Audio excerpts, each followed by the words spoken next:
On va essayer de commencer à l'heure. Donc, je m'appelle Oussama Hamar, je suis l'un des cofondateurs de The Family.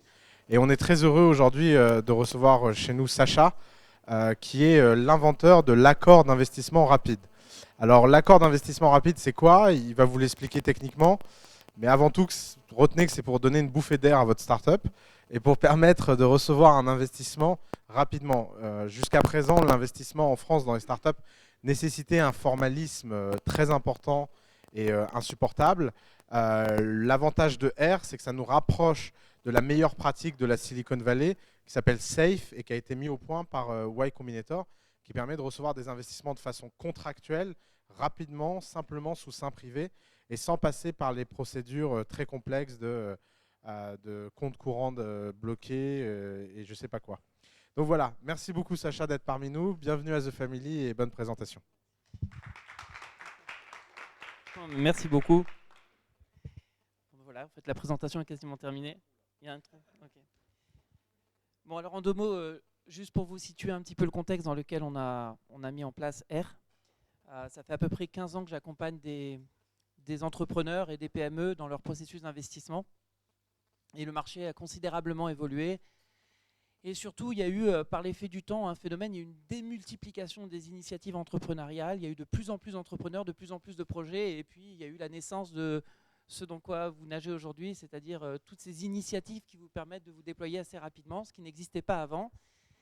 Et ça a créé un besoin de financement rapide et, on va dire, assez early stage, qui n'existait pas avant, en tout cas qui était relativement difficile d'accès. Et par l'effet du temps, on s'est rendu compte qu'accompagner une entreprise lorsqu'elle a besoin de lever 2 millions, 5 millions, 10 millions d'euros, ça nécessite une certaine logistique, une certaine intendance qui fait du sens. Mais quand on commence à accompagner une boîte qui vient juste de se créer et qui a besoin de lever 50 000, 200 000, voire 500 000 euros, il y a des contraintes de structure qui ne sont pas du tout les mêmes et qui fait que déployer un schéma classique d'investissement est un non-sens total. Mais le fait est que le droit français est ainsi fait et que malheureusement aussi il y a une certaine mentalité dans les professions juridiques, on va dire, qui fait qu'on a l'habitude toujours de refaire la même chose et qu'on a une certaine réticence à l'innovation parce que l'innovation est synonyme de risque et qu'on sait très bien que les gens qui sont là pour vendre de la sécurité ont une appréhension du risque qui est très très mauvaise. Et donc il y a eu très très peu d'initiatives qui ont été prises pour corriger ce phénomène. Et on s'est retrouvé à accompagner des startups sur des levées de fonds très petites en volume, avec l'arsenal classique de la levée de fonds. Alors, je ne sais pas si parmi vous, certains ont déjà fait une levée de fonds, mais c'est quand même très chronophage, c'est très long, c'est très anxiogène. Et parfois, on aborde des discussions qui sont totalement décorrélées de la réalité, mais que l'exercice nécessite. Et donc, moi, j'ai évolué là-dedans depuis des années. Et en accompagnant beaucoup de jeunes entrepreneurs, je suis arrivé à la conclusion que s'il fallait faire quelque chose, on ne pouvait pas continuer indéfiniment comme ça. Et alors, il y a eu une conjonction d'événements assez fantastique. C'est que j'ai un de mes clients qui, un matin, début décembre, m'envoie le communiqué de presse de Y Combinator qui venait de lancer le SAFE aux États-Unis. Alors, le SAFE, c'était quoi? Le SAFE, c'était en fait le prolongement d'un mécanisme qui avait été promu par Y Combinator aux États-Unis, qui était l'utilisation des obligations convertibles. Alors, je vais revenir, ne vous inquiétez pas, pendant le workshop, je vais vous expliquer un peu tous les éléments de base technique que vous devez avoir pour comprendre un peu ce que sont les levées de fonds classiques, les émissions d'obligations convertibles, etc. On va juste partir de ce principe que Y Combinator avait été le promoteur de l'utilisation des OC, les obligations convertibles, qui sont des titres intermédiaires qui permettent d'accéder au capital et donc de différer la question clé de la valorisation. Mais les obligations, c'est de l'emprunt, c'est de la dette. Et ça pose un certain nombre de problématiques. Et donc, ils ont voulu innover et début décembre, ils ont sorti le SAFE. Le SAFE, c'est Simple Agreement for Future Equity. Et le SAFE, quand j'ai lu le communiqué de presse, je me suis dit, mais alors, je pense que pour le coup, en France, on est très en avance sur les États-Unis en termes de technicité juridique et qu'on a un instrument qui est fait sur mesure pour faire du safe et encore mieux que le safe, c'est-à-dire quelque chose qui est encore plus malléable que ce qu'ils ont fait.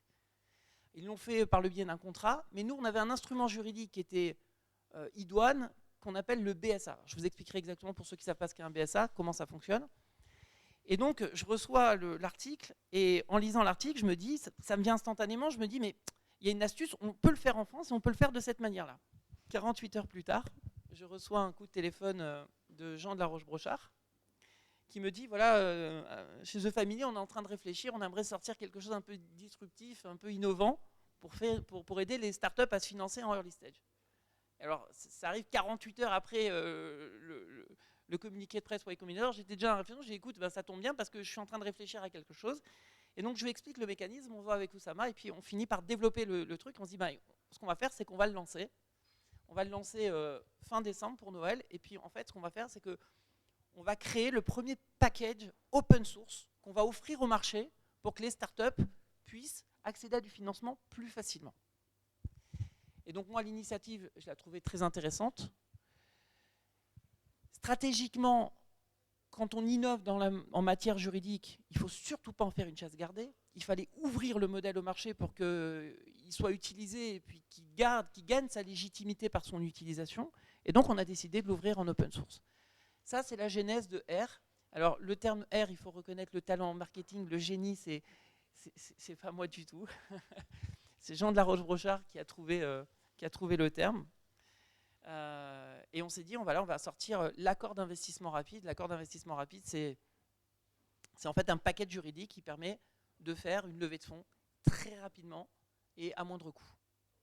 Je vais vous expliquer un petit peu comment va s'articuler ce workshop. Parce que le but, c'est évidemment pas de vous permettre à la fin de ce workshop de faire votre R tout seul. C'est relativement compliqué, il faut avoir un minimum de technique juridique.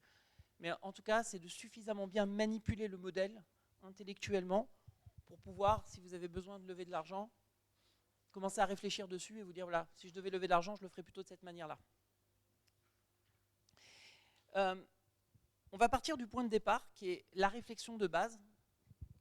On ne va pas partir de la contrainte juridique, c'est-à-dire la manière dont le droit est organisé, on va partir du besoin. Le besoin d'une start-up, c'est quoi? C'est de lever de l'argent facilement, au début, rapidement. Et les procédés classiques qu'on a lorsqu'on fait une levée de fonds sont des procédés qui sont extrêmement lourds. Je vais vous expliquer, je vais revenir rapidement dessus, mais je vais vous expliquer exactement quelle est l'anatomie d'une levée de fonds classique. Et l'anatomie d'une levée de fonds classique ne correspond pas du tout aux besoins d'une start-up en phase d'amorçage. Vous avez besoin d'aller vite et vous avez besoin de pouvoir lever de l'argent à faible coût, c'est-à-dire que les frais de montage soient les moindres possibles. Et surtout, le grand sujet, c'est que vous avez besoin d'éviter d'hypothéquer le capital de votre entreprise de manière trop prématurée. Et ça, c'est le cœur du sujet, d'une manière générale, du financement. Alors ça fait des années que j'accompagne des boîtes, et je peux vous dire, avec un peu de recul maintenant, on s'aperçoit, on pourrait résumer ça, on va dire que c'est très schématique, mais on pourrait résumer ça de la manière suivante. Quand vous lancez votre entreprise, vous avez tendance à supersizer votre marché. C'est forcé, c'est consubstantiel au fait d'entreprendre. Vous avez besoin que votre projet ait une envergure. Donc vous lui donnez l'envergure maximale possible. Et généralement, quand vous commencez à aller voir vos investisseurs, vous leur dites, ben voilà, moi la taille de mon marché, c'est ça. Donc je m'adresse à un marché qui potentiellement est énorme. Et si je prends même une petite part d'un marché énorme, à mon échelle, ça va être énorme. Et donc, par conséquent, et vous valorisez votre entreprise par rapport à cette projection-là. Et dans cette projection-là, vous faites ce que tout le monde fait, c'est-à-dire vous vous dites, voilà, progressivement, si je lève de l'argent, je vais pouvoir investir en dev, je vais pouvoir investir en com, je vais pouvoir investir dans tel domaine, je vais pouvoir recruter, etc. etc. Et donc, logiquement, si je commence à avoir un client, un deuxième, etc., etc., après ça dépend le modèle que vous avez, B2B, B2C, qu'importe. Vous avez tous la même démarche qui consiste à dire, je vais maximiser la taille de mon marché pour maximiser la valeur de mon entreprise. Ensuite, c'est la réalité qui rattrape. Et la réalité, moi je la vois puisque j'accompagne les entreprises dans le temps, et la réalité c'est que il y a plusieurs destins.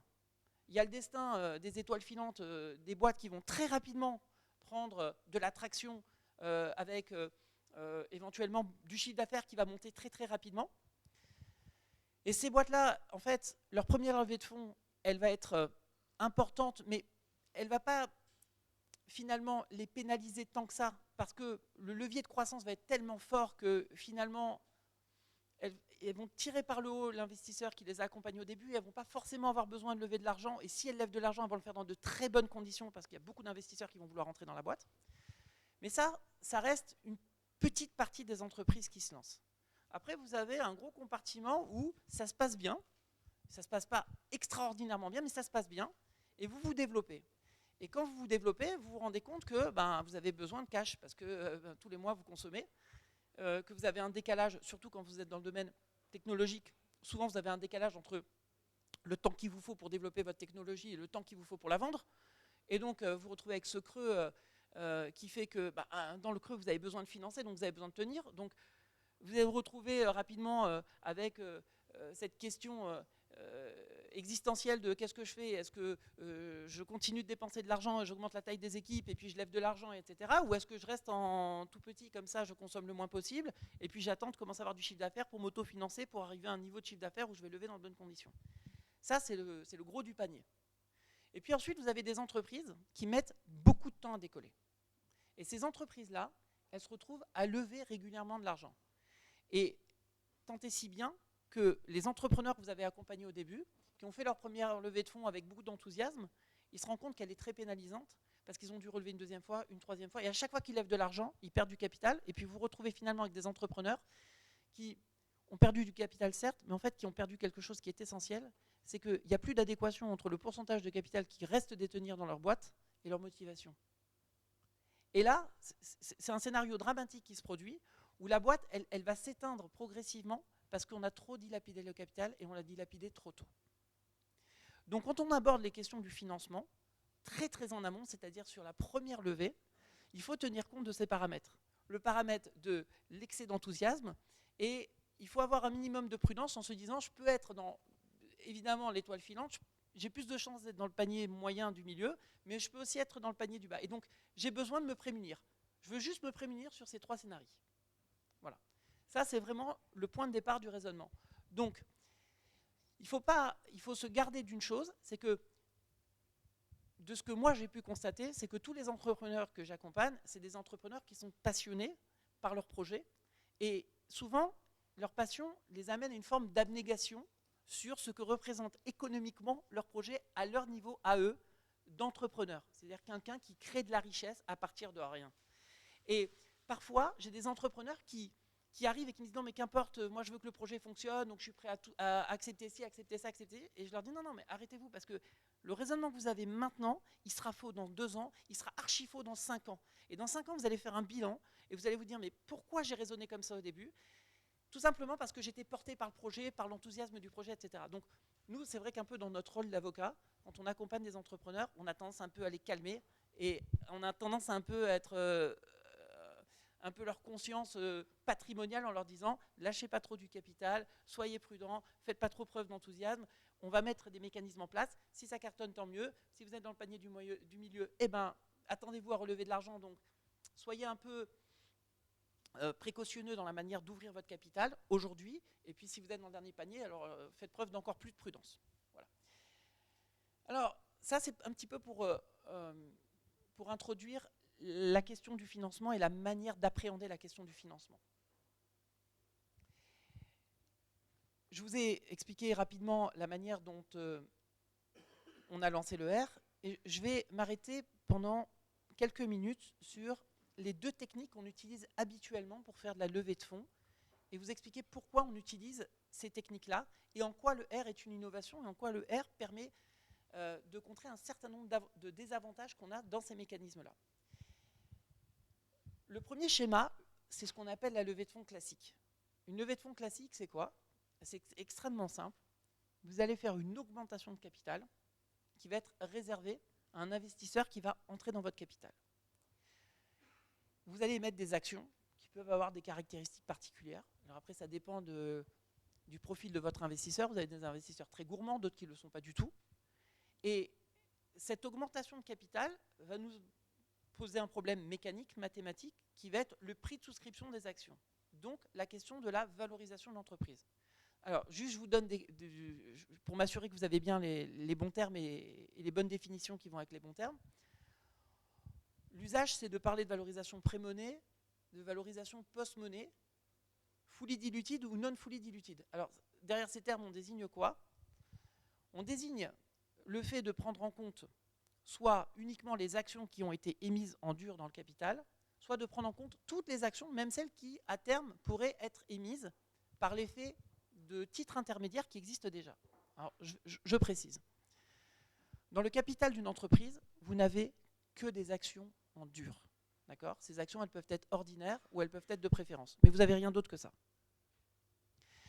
Ensuite, la loi vous permet d'émettre ce qu'on appelle des valeurs mobilières qui donnent accès au capital, mais de manière différée. C'est-à-dire pas tout de suite. Vous avez un titre intermédiaire. Et le droit français vous permet de fabriquer pratiquement ce que vous voulez dans cette catégorie-là.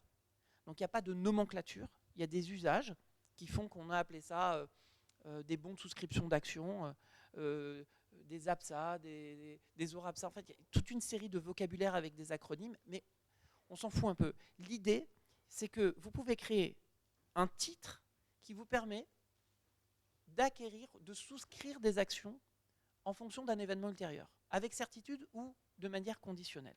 Okay ? Et quand on raisonne de manière dans cette catégorie, vous avez les BSA, les fameux BSA, et vous avez aussi un instrument qu'on utilise énormément dans les startups qui sont éligibles à ce qu'on appelle les BSPCE ou les BCE, c'est ce qu'on appelle les bons de souscription de part de créateurs d'entreprises. Ce sont des bons de souscription qui vous permettent de souscrire des actions à un prix qu'on définit aujourd'hui, mais de le faire plus tard. Donc vous voyez très bien l'effet de levier que vous avez. Vous créez votre société. Au moment où vous créez votre société, elle ne vaut rien. Et les parts ont une valeur qu'on désigne par la valeur nominale. Et donc, vous pouvez émettre des BSPCE qui vous permettent d'acheter des parts à valeur nominale dans le futur. Si la société prend de la valeur, et qu'en réalité, le jour où vous exercez les actions, elles ne valent plus 1 euro, mais elles valent 100 euros, vous avez un effet de levier qui est colossal. C'est que 4 ans plus tard, vous pouvez acheter à 1 euro quelque chose qui vaut 100 euros. Vous comprenez ? Donc, par l'effet du temps, c'est bon, c'est des titres intermédiaires qui vous permettent de souscrire des actions dans le futur. Et quand on crée la cap table d'une entreprise, c'est-à-dire quand on crée l'anatomie de son capital, on distingue les actions qui existent en dur et celles qui pourraient résulter de l'exercice de ces fameux bons. Quand on les prend tous ensemble, on est sur une base fully diluted. Et quand on prend que les actions, on est sur une base non fully diluted.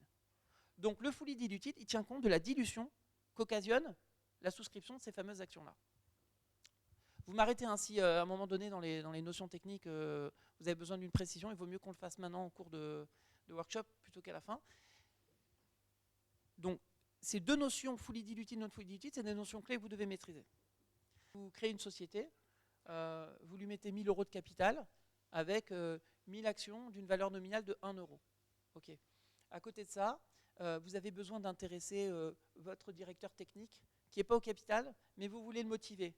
Donc vous allez émettre par exemple 50 BSPCE que vous allez lui donner, qui vont lui donner le droit d'acheter 50 actions à valeur nominale, un prix très très faible, mais avec une condition de présence dans l'entreprise, en disant par exemple dans 3 ans, 4 ans. Donc ce qu'on va faire, c'est que si on raisonne en fully diluted, on ne va pas dire que la société, il y a 1000 actions dans le capital, on va dire qu'il y a 1050 actions dans le capital. Parce qu'on va tenir compte de la dilution qu'occasionne la souscription de ces 50 actions supplémentaires. Ok ? Voilà, tout simplement.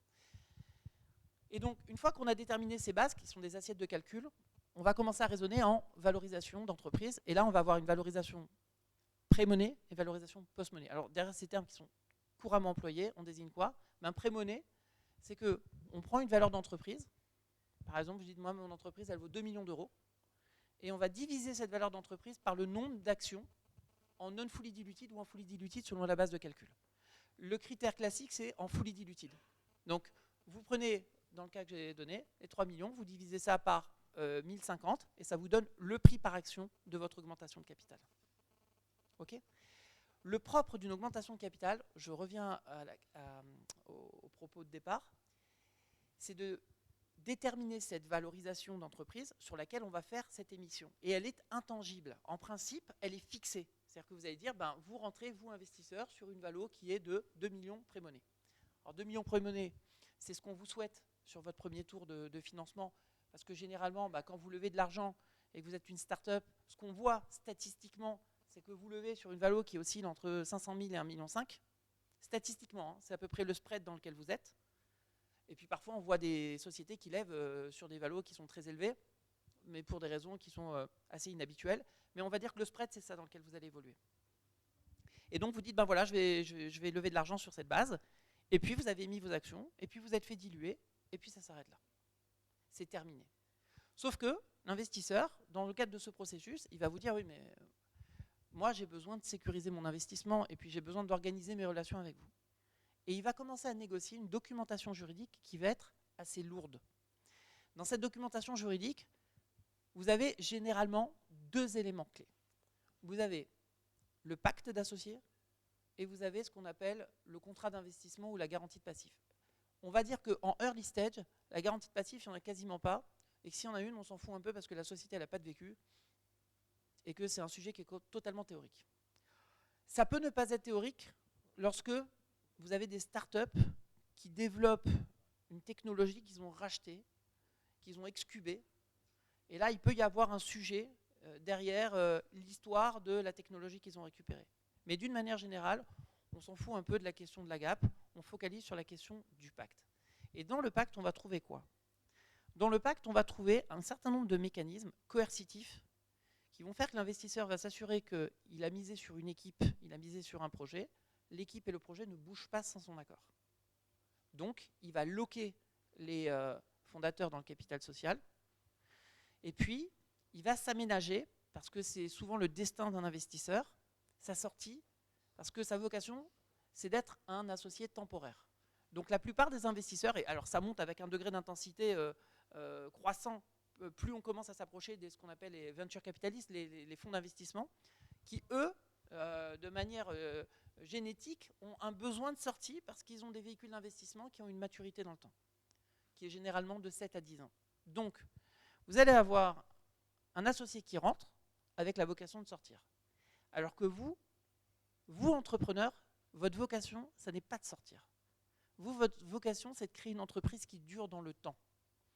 Vous partez tous avec l'idée que vous allez créer votre entreprise pour vendre, parce que c'est dans l'air du temps, parce que tout le monde part avec cette idée-là, et parce que ça fait partie des schémas intellectuels qu'on a importés. Mais la réalité, c'est qu'au fil du temps, on s'aperçoit que vous vendrez par nécessité, par fatigue, parce que vous arriverez à un moment donné dans lequel vous aurez passé 10 ans, 12 ans, 15 ans dans le même projet, vous aurez tout mis en place, vous aurez réussi à faire ce qui est le plus difficile, c'est-à-dire à faire en sorte que l'entreprise elle se détache de vous et qu'elle arrive à tourner sans vous. Et à partir de ce moment-là, vous allez commencer à vous dire j'ai envie de faire autre chose. Et vous allez quitter l'entreprise pour cette raison-là. Mais la plupart des gens qui viennent vous voir en disant moi je veux créer une entreprise pour la vendre dans 4 ans, dans 5 ans, etc., c'est rare que ça fonctionne. Et en tout cas, c'est une philosophie qui, de ce que j'ai pu constater, amène rarement au succès, parce que quand on raisonne de cette manière-là, on ne prend pas les bonnes décisions dans le fonctionnement de l'entreprise. Le bon entrepreneur, c'est évidemment celui qui veille à la pérennité de son entreprise, et pour veiller à la pérennité de son entreprise, il faut qu'il voit loin dans le temps. Il est accompagné de gens qui, eux, ne voient pas loin dans le temps et qui sont là pour faire de la plus-value. Donc, c'est donnant-donnant, on va négocier ce pacte, et dans ce pacte, on va essayer de trouver un point d'équilibre. Alors comprenez une chose, c'est comme dans toute négociation. Un point d'équilibre, c'est un rapport de force. Le point d'équilibre, il n'est jamais abstrait. Le point d'équilibre, il se détermine toujours par rapport au rapport de force. Moi, j'ai la chance, c'est que j'accompagne des entreprises à divers stades de leur croissance. Et évidemment, quand vous avez une boîte qui cartonne et que vous vous retrouvez face à 2-3 investisseurs qui veulent rentrer, le curseur, vous le mettez à un endroit qui est beaucoup plus confortable que quand vous accompagnez une start-up qui a trouvé qu'un seul investisseur ou que 3-4 business angels qui veulent mettre au capital et où la marge de discussion, elle est très fine. Très, très fine. Parce qu'il y en a un qui a eu le temps de prouver et l'autre, il est là, il est en train de vendre du fantasme. Donc, il y a quelqu'un qui lui dit, moi, je veux bien acheter le fantasme, mais je prends du risque, donc je vais être rémunéré par mon risque. Ma rémunération, elle est financière, ma rémunération, elle est en termes de protection. Et de l'autre côté, vous avez quelqu'un qui est confortable dans la négociation. Et ce point d'équilibre, il est très dur à atteindre. Plus on est tôt dans le processus de développement de la boîte, et plus on a du mal à trouver ce point d'équilibre. Et c'est pour cette raison, à force de négocier des levées de fonds, à force d'accompagner des entreprises à différents stades de leur croissance, moi j'ai souffert énormément de la difficulté à véritablement pouvoir négocier pour le compte de jeunes entrepreneurs face à des investisseurs qui avaient inéluctablement le levier dans la discussion. Inéluctablement le levier. Donc, la levée de fonds classique, elle présente cet énorme désavantage de devoir traiter la question de la valorisation tout de suite et l'énorme désavantage d'une posture de négociation qui est souvent inconfortable. Voilà. Ça, c'est pour la levée de fonds. Il faut rajouter à ça un paramètre qui n'est pas neutre et qui explique aussi la raison pour laquelle il y avait cette nécessité de créer R. C'est que vous imaginez bien que quand on négocie toute cette documentation et qu'on fait des pactes et qu'on fait de la documentation juridique et des PV d'assemblée, etc., c'est extrêmement chronophage. Je vais vous donner un ordre de grandeur. Moi, je me suis aperçu parce que je me suis toujours posé la question, je me suis dit, mais statistiquement, en fait, on passe combien de temps sur ces opérations? Réellement, on passe combien de temps? On s'aperçoit en croisant les données qu'on passe environ, en moyenne, une centaine d'heures sur une levée de fonds. Je pars sur la partie juridique à traiter la levée de fonds. Parce que dans la levée de fonds, il y a beaucoup d'intendances. Il y a la négociation, il y a le conseil, etc. Mais il y a une énorme intendance entre les explications à donner, les informations à transmettre, les documents à relire encore une fois, à relire une troisième fois, à relire une quatrième fois, parce qu'on relit, et on ne fait que relire. Et donc, ça induit des frais de montage extrêmement importants. Pas simplement sur la partie juridique, parce que vous avez aussi d'autres personnes qui parfois interviennent dans le processus. Vous avez des commissaires aux avantages particuliers s'il y a l'émission d'actions de préférence. Vous avez les commissaires aux comptes si vous avez désigné un commissaire aux comptes qui doit faire ses rapports, etc. Et in fine, vous vous retrouvez avec une aberration économique qui est que vous allez lever 200 000 euros, 300 000 euros, et puis vous vous retrouvez avec une facture de 40, 50, 60 000 euros de frais de montage, tout confondu, qui peut augmenter si en plus vous vous faites intermédiaire dans la recherche de vos investisseurs. Et ça, c'est un non-sens absolu. Mais, par l'effet du temps, quand on a commencé à développer l'early stage en France, on a appliqué des mécanismes traditionnels de la levée de fonds à ces opérations, et avec cette incohérence économique totale d'avoir des opérations qui sont extrêmement coûteuses et qui viennent ponctionner de manière totalement anormale le montant de la levée.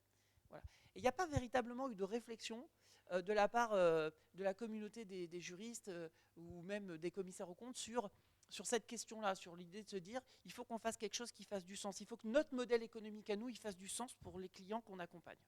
Voilà. Et c'est le point de départ de la réflexion du R, ça a été de dire il faut trouver quelque chose qui fasse du sens. Alors, on ne s'est pas arrêté au lever de fonds, il y a eu quand même un élément intermédiaire qu'on appelle les obligations convertibles, ce qui me permet de faire la transition. Les obligations convertibles, c'est quoi? En fait, vous savez que normalement en France, le financement par de la dette, par des prêts, c'est une activité qui fait l'objet d'un monopole au bénéfice des établissements de crédit. Mais une entreprise a la possibilité elle-même d'emprunter de l'argent, soit sur le marché, soit dans un cercle fermé de personnes. Et elle peut procéder à une émission obligataire, c'est-à-dire qu'elle peut émettre des titres de créance, où elle va emprunter de l'argent.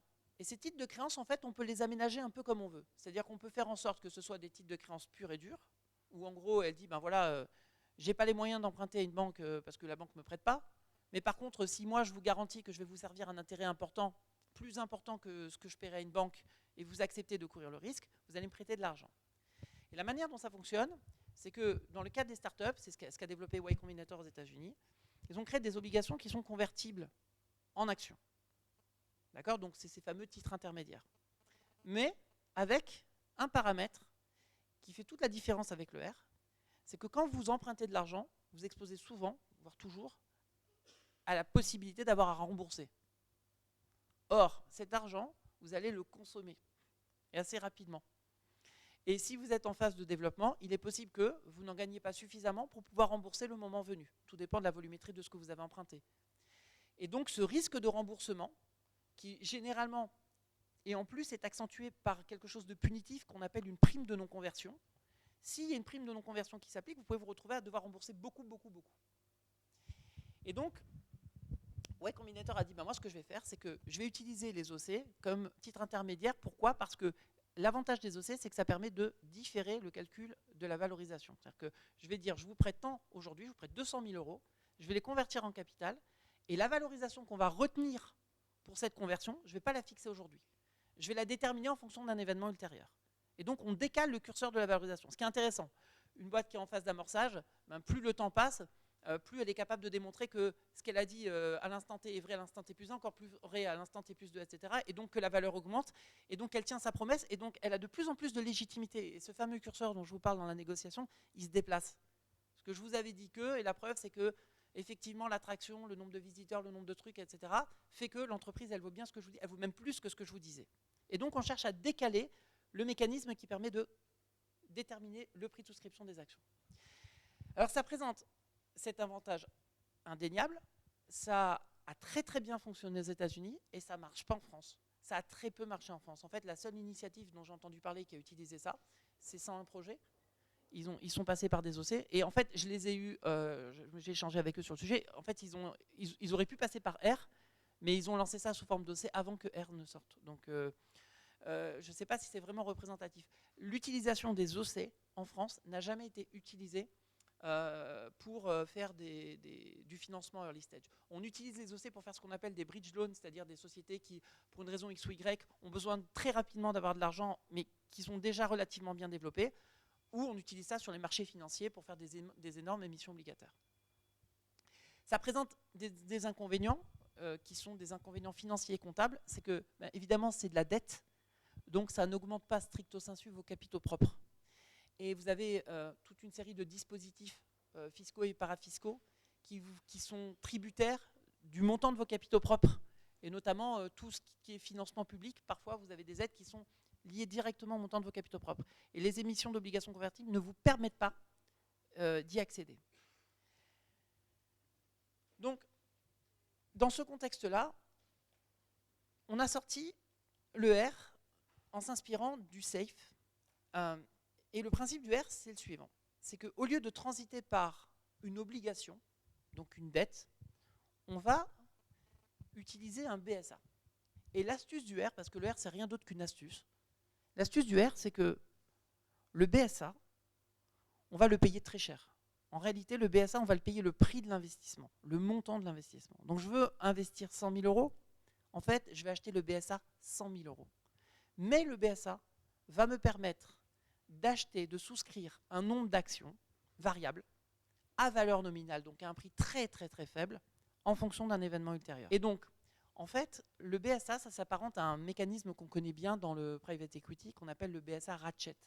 Alors, je ne sais pas si vous avez déjà entendu parler de ça, mais un BSA ratchet, en substance, c'est ce que demande un investisseur quand il veut corriger son prix d'entrée, parce qu'il s'est trompé.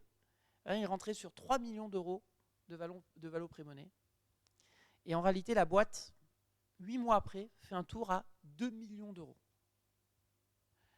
Là, il se dit, mince, j'ai payé trop cher. Donc, ce qu'il veut, c'est corriger à la baisse son prix d'entrée. Mais il y a un principe en droit français qui est l'intangibilité du prix d'émission. On ne peut pas modifier le prix d'émission, on ne peut pas le rendre variable. Donc, ce qu'on va faire, c'est qu'on va donner à l'investisseur des actions en plus, qu'il va payer très peu cher. Imaginez qu'il avait acheté les actions pour 100 euros l'action, on va lui dire, tu vas acheter des actions complémentaires pour 1 centime d'euro par action. Et on va faire en sorte qu'au total, ce que tu as décaissé au départ, multiplié par le nombre d'actions que tu as pris, plus ce que tu vas décaisser pour obtenir ce nombre d'actions supplémentaires qui te manque, divisé par ton nombre d'actions total, donne le prix que tu cherches à atteindre.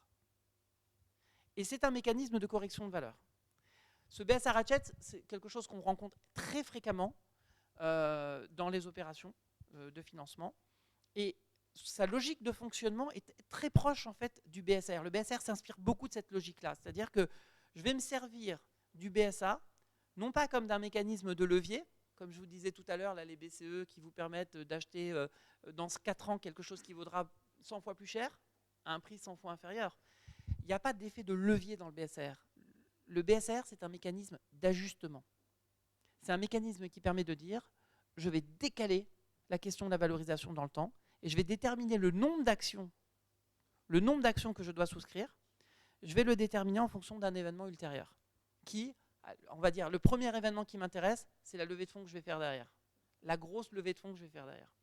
Et ça va me permettre d'aller lever les 100 000, 200 000, 300 000 euros dont j'ai besoin, sans avoir besoin de rentrer dans toute la lourdeur du processus d'une levée de fonds classique. Moi, fondateur, je ne sais pas quelle est la valeur de mon entreprise. J'ai tendance à dire qu'elle vaut très cher. Moi, investisseur, j'ai tendance à dire que le projet est beau, il m'intéresse, mais la boîte, en l'état où elle vaut très peu cher. Et au moment où on parle, ça ne sert à rien qu'on parle parce qu'on ne va pas s'entendre et on va finir par fixer une valeur qui est une valeur psychologique, celle à laquelle le fondateur accepte par nécessité de faire l'opération et l'investisseur est à l'aise de faire l'opération également. Donc, on dit, cette question-là, on la décale. Et on va créer, avec le R, un tunnel dans lequel la valorisation, elle va s'établir. On ne va pas la figer, on va dire qu'elle va évoluer dans un tunnel.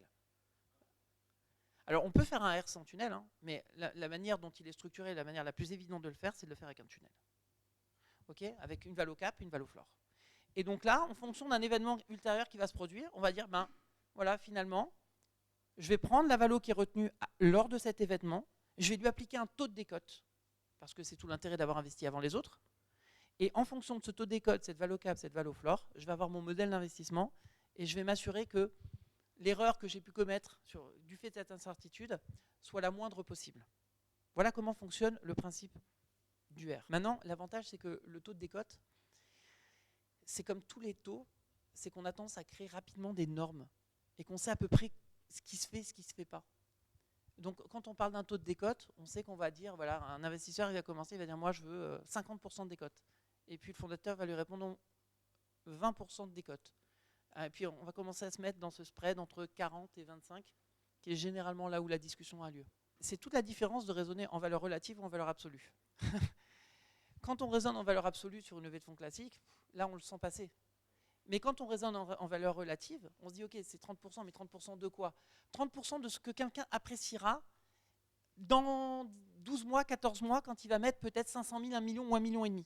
Si cette personne met 1,5 million sur une valo de 4, et que moi j'ai 30% de décote, ça veut dire qu'en gros je serais rentré sur 2,8.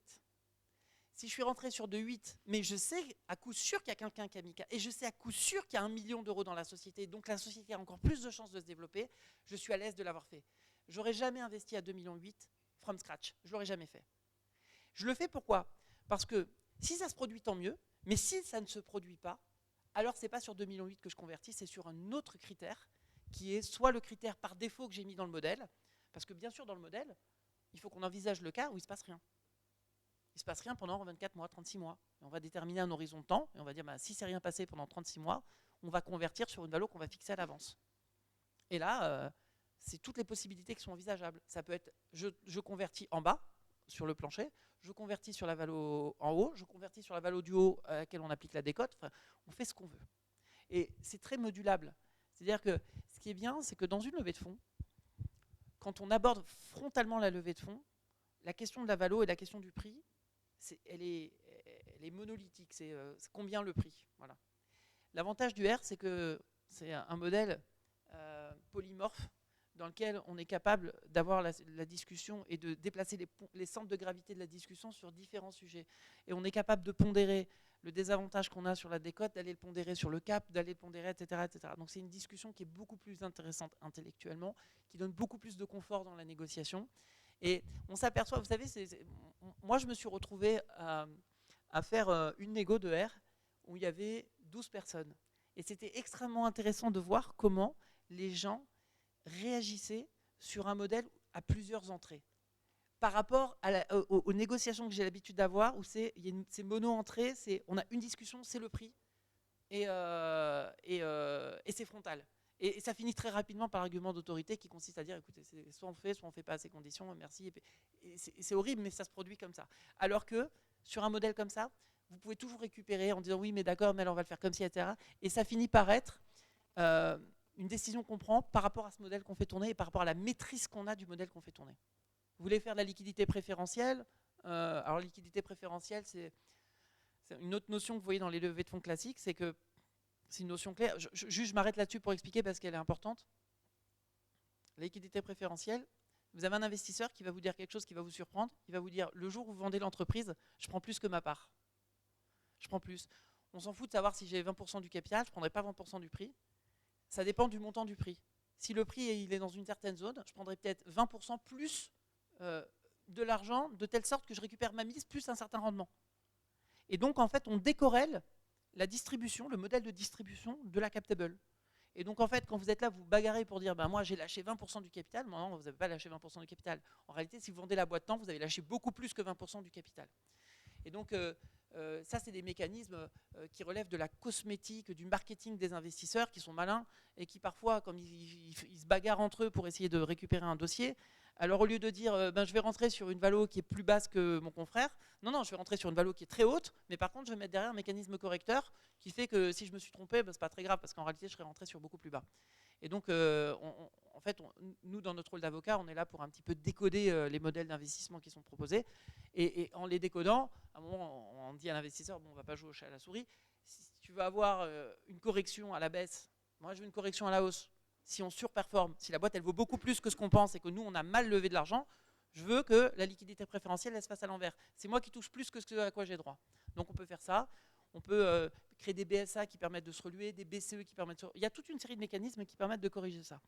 Mais je vous assure que c'est lourd à faire, c'est de la documentation, il y a des frottements importants pour mettre ces choses en place, ça complexifie la captable. Alors que là, le R, c'est très simple. Vous avez des gens, ils ont leur BSA, et puis on attend. On attend qu'ils produisent cet événement qui va permettre de les exercer, ou on attend que le temps pour lequel cet événement devait se produire se soit écoulé, pour décider de les exercer à l'issue de cette période-là. Voilà. Dans le monde du financement, on raisonne toujours en actualisant la valeur future de l'entreprise. En fait, le raisonnement d'un investisseur, c'est le raisonnement d'un banquier, mais à l'envers. Il se dit combien il faut que je paye aujourd'hui pour que la boîte elle vaille tant dans tant de temps. Et donc, en fait, on calcule, on actualise la valeur future et on calcule ce que les financiers appellent un TRI, un taux de rendement interne.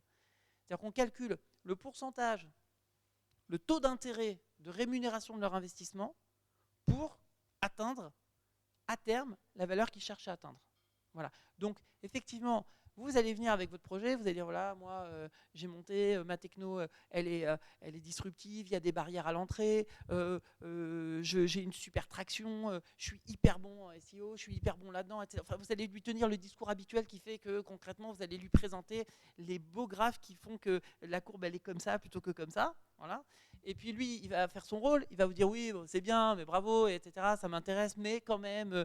Et puis il va faire la contre-vente. Et là, on est depuis la nuit des temps dans la discussion qu'un acheteur a avec son vendeur. Donc il y en a un qui veut payer pas cher et l'autre qui veut vendre cher. Donc, et vous avez cette discussion qui s'établit. Après, les critères, c'est vraiment juste une question de vente. C'est de la vente. C'est la manière dont vous allez vendre votre entreprise. Voilà.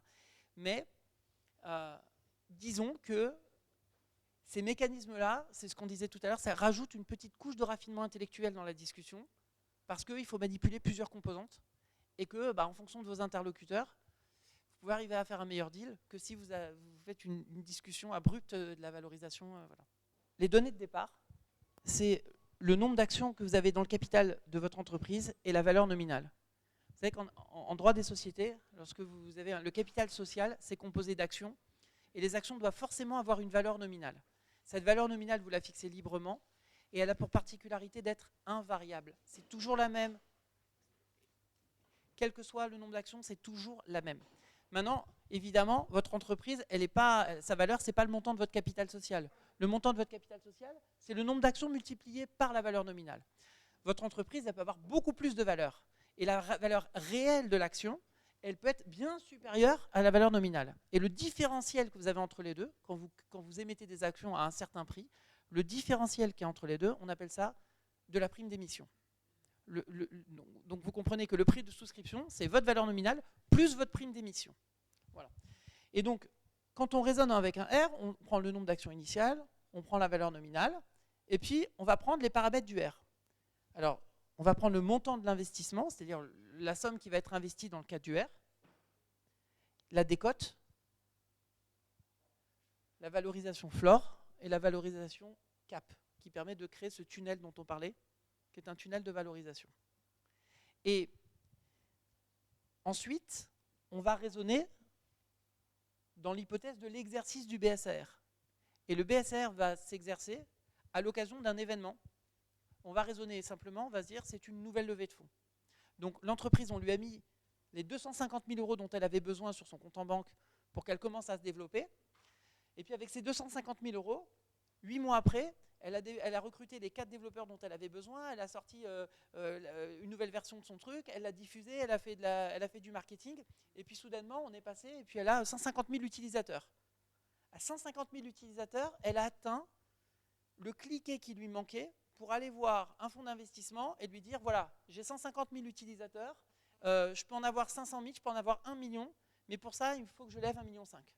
Et là, l'investisseur, il arrive, il dit, ok, moi, mon métier, c'est pas de faire du early stage, c'était le métier des gens qui ont eu les 250 000 euros avant moi. Mon métier, c'est d'investir dans une boîte qui a suffisamment de crédibilité pour que je puisse l'accompagner. J'estime que c'est atteint. Donc, je vais investir. Alors là, dans mon raisonnement, le montant de l'investissement, je l'ai mis à 500 000 euros. Mais on va raisonner autrement. On va imaginer, par exemple, qu'on a un fonds d'investissement qui vienne et qui mette 1,5 million. OK ? Et on va supposer qu'il rentre sur une valo de 4,5 millions. OK ? Imaginons qu'on soit dans cette configuration-là. Donc votre deuxième investisseur, c'est un fonds d'investissement. Il arrive et dit, OK, moi je mets 1,5 million sur une valo de 4,5 millions. OK ? Donc il va prendre 1,5 million sur 6. Okay. À ce moment-là, on connaît la valorisation qui était l'inconnu qui nous manquait. La valorisation à laquelle ce fameux investisseur, le deuxième qui vient, est prêt à mettre de l'argent dans l'entreprise. C'est celle qui nous manquait, c'est l'inconnu qui nous manquait. Et bien nous, on a négocié en amont le droit finalement d'investir sur cette valo moins le taux de décote. D'accord ? Donc nous, la valo qu'on retient, c'est 3 150 000. Parce que là, j'ai mis un taux de décote à 30%. Okay ? Maintenant, qu'est-ce que j'ai fait ? J'ai pris la valo qui est là et je lui ai appliqué le taux de décote. Ça m'a donné 3 150 000. Et la valorisation cap que j'avais fixée, elle est à 3,5 millions dans mon R. Donc, je suis en dessous. Donc, je la retiens. Maintenant, si moi, dans mon modèle, ici, je n'avais pas pris 4,5 millions, mais j'avais pris 7 millions, on voit que ce n'est pas 30% de 7 millions, c'est pas 70% de 7 millions que j'aurais gardé, je garde bien la valorisation cap. Donc, j'ai bien ce tunnel. Et si la valo, elle décroche trop vers le haut, et ben moi, en réalité, avec mon BSAR, je vais avoir un levier extraordinaire, c'est que mon taux de décote, il va augmenter. Parce que 3,5 millions sur 7, ben, c'est 50% de décote. En réalité, j'ai 50% de décote sur le tour. Vous m'avez tout suivi ou pas ? Vous voyez comment ça fonctionne ? C'est-à-dire qu'en réalité, dans les paramètres, le cap, le floor, le taux de décote, vous allez arriver en fonction des différents scénarios que vous allez imaginer, vous allez réussir à fixer une valo dans laquelle vous, fondateur, vous êtes confortable en fait. Vous êtes super confortable parce que si on vous avait dit 12 mois avant que vous alliez lever sur 3,5 millions, vous ne l'auriez pas cru. Tout est basé sur le taux de décote. Ça vous garantit que vous avez un intérêt à le faire. Et puis ça permet de différer ce calcul très anxiogène de la valorisation où le fondateur va se dire mais s'il faut, je me plante totalement, je suis en train de dilapider mon capital, je fais n'importe quoi, etc. Et ça va enlever un frein, voilà, tout simplement. Et l'investisseur, il va se dire, ok, si on m'avait demandé 3,5 millions dès le début, j'aurais dit non. Parce qu'on n'aurait jamais pu me donner l'assurance que quelqu'un mettrait 1,5 million sur une valo de 7 plus tard. Maintenant, je l'ai, donc je le fais. Il faut juste comprendre une chose. C'est un raisonnement qui est imbriqué. C'est-à-dire que la valo qui est retenue lors du deuxième tour, ce qu'on appelle l'événement déclencheur dans le modèle du R, cette valo-là va permettre de déterminer la valo qui aurait dû être retenue dans le premier cas, pour le R. Donc on va commencer par calculer le nombre d'actions qu'on aurait dû émettre dans le R, qui va être là, les 714. Ensuite, les 7 millions, on ne va pas les calculer sur le nombre d'actions qu'il y avait initial, on va le calculer sur la totalité, les deux. D'accord ? Donc les 7 millions en fully diluted, ça va nous donner un prix de souscription qui est différent de celui qui aura été payé pour le R. Donc comprenez bien une chose, c'est-à-dire c'est un raisonnement en cascade. Le fait de connaître les conditions d'entrée du deuxième permet de connaître les conditions d'entrée du premier, et donc on va faire les calculs rétrospectivement, on va dire donc le premier a tant d'actions, donc au moment où le deuxième rentre, il y a les actions du départ plus les actions du premier. Vous savez que normalement, le premier réflexe, c'est de se financer par de la dette bancaire. Le réflexe le plus normal d'une entreprise, c'est d'aller chercher de l'argent chez son banquier. Parce que ça coûte de l'argent, mais ça ne coûte pas du capital. Et autant on sait combien on paye d'intérêt, autant quand on emprunte et qu'on donne du capital, on ne sait pas combien on perd. On ne le saura qu'à la fin, parce qu'on ne saura qu'à la fin finalement ce que ça représente. Parfois, souvent, on a aussi des discussions où on a des entreprises qui disent ah, j'ai mis quelqu'un à mon board, je veux absolument lui donner des BSA parce que je veux absolument le récompenser pour sa prestation. Je dis oui, mais très bien, mais c'est une inconnue totale. Parce que finalement, tout dépend des critères de sortie. Et à la fin, vous pouvez vous retrouver à faire le calcul et vous dire que vous l'avez juste payé 1 million d'euros pour 50 heures de son temps. Sans jugement de valeur, mais il y a des raisonnements de base qu'on oublie parfois, comme celui de se dire que quand on va lever du capital, c'est parce que c'est le dernier recours. C'est parce qu'on ne peut pas lever de la dette bancaire, c'est parce qu'on ne peut pas lever de la dette obligataire, ou c'est parce qu'on n'a pas d'autres possibilités de financement. Mais je peux vous dire que si la plupart des entreprises avaient des relais... D'ailleurs, c'est le cas, puisque finalement, dès qu'il y a du financement public, avec des prêts à taux zéro, etc., c'est la première chose qu'on va chercher. Donc, la perte du capital, c'est le moindre mal, c'est une nécessité pour une entreprise parce que ça permet de se financer sur des volumétries importantes, mais ça induit la perte de capital. Et la perte de capital, c'est ce que vous mesurez à la fin, le jour où vous vendez votre entreprise. Parce qu'il faut aussi garder à l'esprit que vous êtes dans un environnement, dans un écosystème de sociétés qui rarement distribuent des dividendes. Donc, vous êtes des entreprises qui, le plus souvent, vous permettent de patrimonialiser au moment de l'exit, au moment où vous vendez. Alors, vous pouvez vendre en cours de route une partie, mais ce n'est pas des entreprises qui versent des dividendes régulièrement et qui vous permettent d'avoir des revenus régulièrement. La plupart de ces boîtes-là, en tout cas, c'est parce qu'on n'est peut-être pas encore suffisamment de recul dans le temps et qu'elles n'ont peut-être pas encore suffisamment grandi pour verser des dividendes régulièrement. Mais c'est vrai que dans les 5, 6, 10 premières années, moi j'ai très très peu de mes clients, c'est toutes des boîtes dans le monde du web et de l'internet qui distribuent des dividendes. D'abord, il faudrait qu'elles aient un résultat positif. Et comme c'est des boîtes qui investissent tout le temps, elles se retrouvent déficitaires et donc elles ont des déficits reportables mais pas de dividendes distribuables.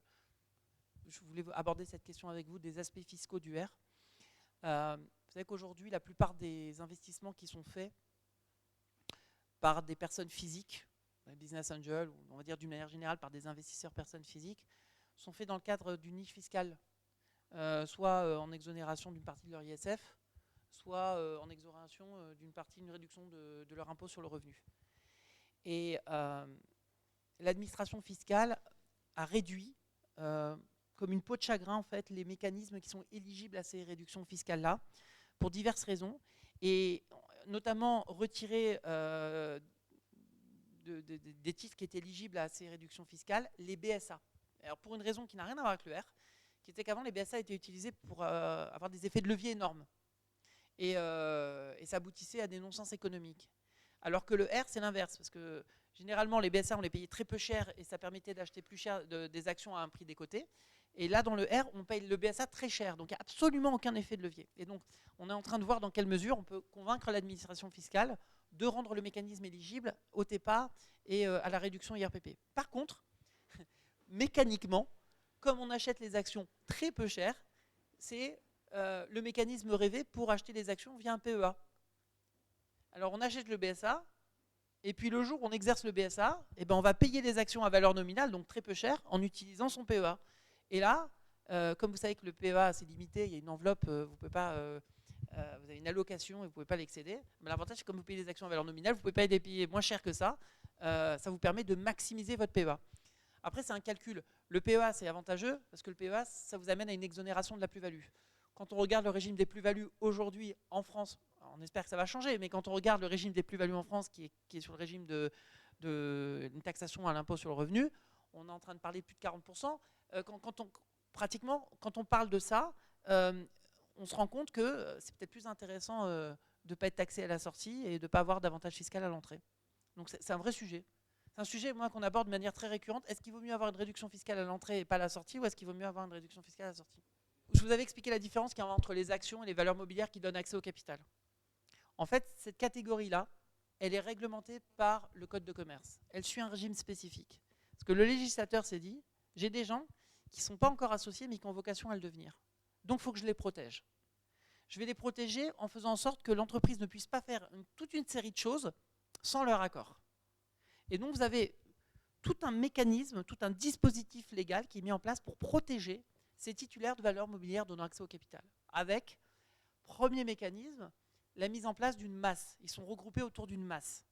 Et cette masse a des droits. Et ensuite, deuxième mécanisme, l'entreprise ne peut pas modifier sa forme, modifier ses règles de distribution de ses bénéfices. Elle ne peut pas faire toute une série de choses sans l'autorisation de ses titulaires. Et troisièmement, si elle augmente son capital, elle doit faire en sorte, si l'augmentation de capital est ouverte à tous ses actionnaires, elle doit faire en sorte de réserver une augmentation de capital, de prendre une mesure pour préserver les droits de ses quasi-actionnaires. Vous voyez, en fait, souvent on parle de dette et on oppose la dette à l'equity. L'equity, c'est le capital. En fait, le BSA, c'est du quasi-equity, c'est au milieu. C'est en fait quelqu'un qui est en passe de devenir actionnaire, qui ne l'est pas, mais qui est en passe de devenir actionnaire. Et donc on va le protéger en tant que tel. Ce dispositif légal permet déjà de s'affranchir de toute une série de sujets qu'on a l'habitude de traiter dans le pacte d'actionnaires. Deuxièmement, on a rajouté dans le package du R un accord d'investissement rapide qui est un contrat chapeau, qui est en réalité un tout petit pacte, un mini-pacte, dans lequel on va dire, pendant toute la période pendant laquelle nous, on est investisseur R, il y a toute une série de choses que vous allez vous engager à ne pas faire. Et on va verrouiller le capital pendant cette phase intercalaire-là. C'est contractuel, c'est très facile à faire. Et généralement, ce qu'on va faire, c'est qu'on va dire, on va mettre ce qu'on appelle une clause de pari passu. On va dire, le jour où vous faites votre levée de fonds qui nous permet de convertir, vous nous donnez à minima les droits suivants, tac, tac, tac, tac, et on vous laisse cette marge de manœuvre pour donner un peu plus de droits à l'investisseur qui rentre après nous parce qu'il aura mis un peu plus d'argent, il aura payé un peu plus cher ses titres. Voilà.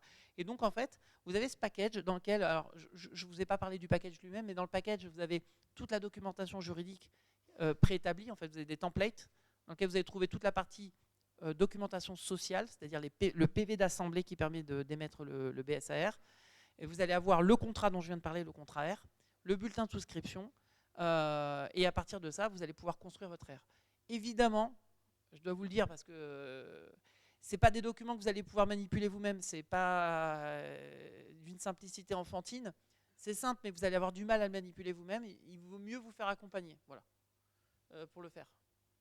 Parce qu'il y a quand même quelques vérifications à faire au niveau du droit des sociétés sur votre aptitude à pouvoir émettre, à passer des décisions par acte sous seing privé. Ensuite, il faut quand même vous expliquer où est-ce qu'on modifie les paramètres. Mais en tout cas, les templates ont été faits pour que ce soit relativement facile et que ça prenne peu de temps. Moi, c'est un peu l'anti-modèle pour un cabinet d'avocats de faire ça. Vous comprenez ? Mais à un moment donné, on ne peut pas persévérer dans quelque chose qui ne fait pas de sens économiquement. Et je me bagarre avec mes confrères parce qu'ils me disent « Ouais, tu paupérises le truc ». Je dis « Non, vous vous trompez fondamentalement. Je ne paupérise pas le truc. Il y a un contresens économique. Vous évoluez, vous évoluez sur des habitudes qui sont confortables pour vous, mais qui ne sont pas confortables pour les clients, qui sont un non-sens, qui donnent l'impression que, en fait, qui nuisent à notre image parce qu'on donne l'impression qu'en fait, on est une source de coûts, mais qu'on ne sert à rien, qu'on est là pour faire des copier-coller, etc. Et ça devient insupportable. Alors que c'est juste qu'on accompagne une entreprise, ce n'est pas le bon moment pour faire une levée de fonds, une grosse levée de fonds. Ce n'est pas le bon moment. Là, c'est le pied à l'étrier. Et quand on met le pied à l'étrier, on accompagne une entreprise. Il y a des moments où il faut savoir s'adapter, s'ajuster au cycle de croissance de ses clients. Et je leur dis donc l'erreur, si vous faites une erreur, c'est soit vous accompagnez que des jeunes entreprises, et c'est une erreur. Il faut que vous ayez une pyramide des âges pour que ça fasse du sens, qu'il y ait des entreprises qui soient à un cycle de vie avancé, d'autres moins avancés, etc. Et qu'on puisse mettre le pied à l'étrier de jeunes pousses. Et puis parmi ces jeunes pousses, il y en aura qui feront d'autres opérations, etc., etc. Voilà, tout simplement. Ben, je crois qu'on a fini. Merci à vous. Merci.